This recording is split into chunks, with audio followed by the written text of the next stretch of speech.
What's up, everybody? Hold on.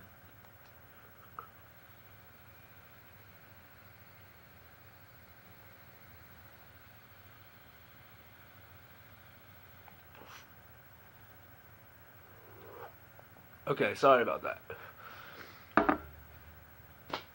Today's video is actually somewhat like, I don't know.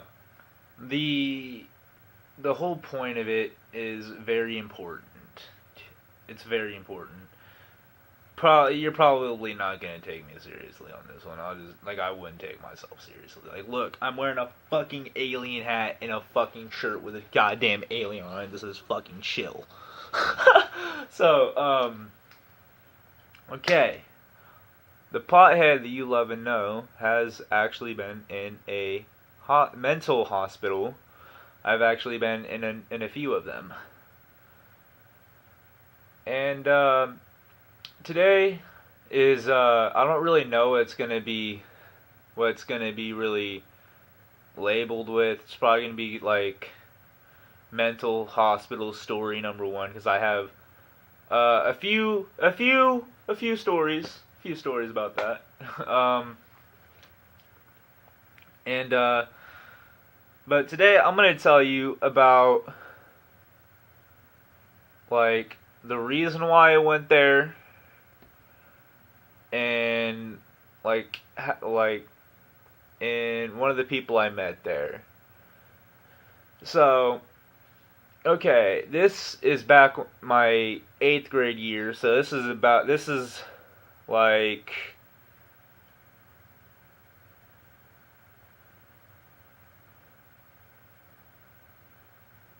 so this is like almost 5 years ago. Yeah, this is like almost 5 years ago. And it's like I said, this is my 8th grade year. I got picked on a lot growing up, and I suffered from very, very bad depression and anxiety. And like they say it was ADHD. I highly fucking doubt it was ADHD. But I was in 8th grade, and I had a really bad day at school. And I drank, when I got home, I ended up drinking a lot of DXM cough syrup, or Delsum, or Robitussin, or that shit like that can make you robo trip and shit, which I don't do anymore. I stay away from things like that now. But basically what happened was I had a shitty day. And then my friend was like, "Hey, why don't you come over to my house and we can chill. We can talk about shit and smoke a blunt." And I'm like, "Okay, I'm down for that. I'm down." I go home and my mom's like, "No, you're not going anywhere. Like, you're grounded."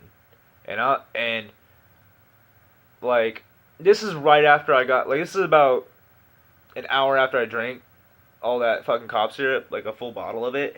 So I'm starting to feel its effects, and like in second by second, if you've ever done that, like you start to feel like once you start feeling it, it gets more intense. Like by like the minute, by like the second, you're gonna be sitting there, you're gonna be like start feeling a lot more. And so she's like, "No, you can't go," my mom, and like I'm thinking about all this depressive shit, like these suicidal thoughts and all this and that would happen when I would get really, really depressed. And when you throw in a highly intoxicant, almost like hallucinogen on top of that, it can get pretty. Those can get pretty intense sometimes. Like in your mind, you can start making plans and shit about it. So I flip fucking shit. Like I flip the fuck. I'm like punching holes in walls. I'm like a fucking complete nut job. And so like I'm tripping out, and I do one of the worst things I could have probably done at that moment, and that is take some more of do some more of this drug. And on top of that, throw in a couple Vyvanse capsules at the time, because I threw 2 Vyvanse capsules in my system on top of that. So I'm fucking going at it. Like, my eyes are like fucking like the size of tennis balls, man. And I'm just sitting there tripping out. My mom, she's like, "Fuck it, we're taking you to the hospital." I go to the hospital in the city, because because we lived in a small town outside of a huge ass city, and it is 5 minutes in minutes. Okay, and so we go to the hospital, and I'm fucking tripping balls. Like, the freaking ground is like, whoa, whoa, whoa, whoa. And like the walls look like they're like like I feel like I could talk to the walls, man. And there's some like they throw me down as gurney and shit because they bring me in there and they're like, and I'm like shaking all over. I'm standing up, walking around and shit. And they're trying to get me to hold still. And eventually they tell me like they try sitting me down there and I fucking flip out. So they throw me onto a fucking gurney and shit. And basically they like, I went to the hospital, they took a bunch of blood and all this shit, then they're like, okay, he's obviously a danger right now. So they took me to this hospital, called, Good Shepherd, and, so, which at the time when I woke up the next day, I had no remembrance of even coming to this place. So think about this, I'm waking up from a drug trip, and I'm like, where the fuck am I when I wake up in this fucking room? And I'm completely normal, like, at that point. I'm just like, okay. And as soon, like after like 20 minutes, everything hits me back, and I'm like, oh shit, I'm in a fucking mental ward. I'm in the schizo ward, homie. I'm like, fuck, I fucked up this time. And, so that day goes by, I meet all these other kids there. So, like, a lot of them actually seemed pretty cool. Some of them fucking seemed annoying the shit out of me. And so then there's this. So this is my first day. Then night falls, and they get three new whatever you want to call them, like new patients. And I remember there was this kid there, this one dude there, this one girl, there's this tiny little chick, like this tiny little girl, like she's like my age, but she's tiny as fuck, man. Like, I was just like, holy fuck, it's a little person, dude. And then there was this fucking kid that was flipping shit, like tripping out like worse than I probably was when I went in. And this kid, we like the very first night we go on complete lockdown because of that third kid trying to break out of there. And this kid had the same room as me, the room right next to me, which is pretty interesting night because I was hearing him because he's waking up screaming and shit, which fucking pissed me off. Because on top of having uncomfortable beds, because if you've ever been in a place like that, the beds are like shit. And on top of that, you have this screaming fucking kid where you just want to walk in there and just fucking bitch slap him and knock his ass out. But yeah, so I'm only in there for like 5 or 6 days. I can't really remember. But me and that little girl that I was talking about, we became pretty good friends, which I'm going to call her Flower, because her name is the name of a flower. Of a certain particular flower. Well, actually, I don't even know if it's a flower or if it's a weed. I don't really know. But I'm just going to call her Flower. So, me and Flower, we get to talking, and we're like we have a lot in fucking common. Like, a lot in common about emotional wise and shit.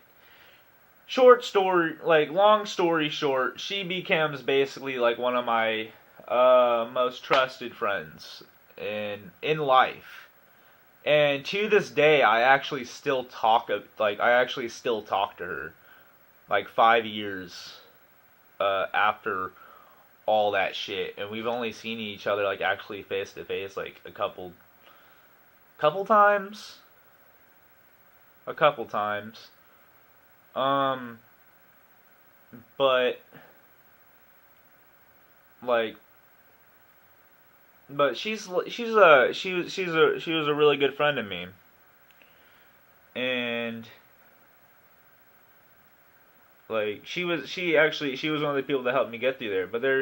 But like the hospital there was fucking. That was a great experience, man. Like I'm probably actually gonna start a whole playlist or whatever they call it, like one of those thing like where it's like all the different videos of one set of video. I'm probably gonna end up making a bunch of mental hospital story videos because I've been into a couple of different places, which when you're in a hospital, for any of you people, for any of you that know what that's like, which I realize is actually a predominantly a large number of society has been in there, or a lot of people have been in there. And so if you've been in there, um, like you could probably relate to this. And there's a lot like, and basically, like every day has something new to it. Like every day, like like on the outside world, you will never ever, you don't appreciate these little like you don't appreciate a lot of things until you go into a place like that. That's when you really realize, like, even shitty McDonald's food, you're like, holy fuck. Like, once you get out of there, you're like, holy fuck, this tastes like heaven. Like, you really are. You're like, this is like the bee's knees. You actually learn to appreciate everything around you that you don't get in a place like that. Like, for instance, computers and cell phones. You don't get those in those places unless it's a really shitty done hospital where they don't have like anything, like where they don't help you at all because they're just letting you do all the fucking shit you used to do. But sorry, I actually have a cold. And but yeah, so this is probably gonna be like one of those intro videos. I don't really, honestly, I haven't made a lot of videos in a while, so this is what this is. This will just be whatever it comes out to be. But if you're watching this in the morning, I hope you have a wonderful day. If you're watching this during the middle of the day, I hope you are having a wonderful day. Or if you're having a bad day, I hope your day gets better. And if you're watching this at night, I hope you have a good night, man. Like, I really do. Like all these people, they just say that, but like I actually wish people, because I actually want people to be happy. So like I just, and do it. Keep doing what makes you happy. Just you do you, and just keep on living, man. Just keep on living.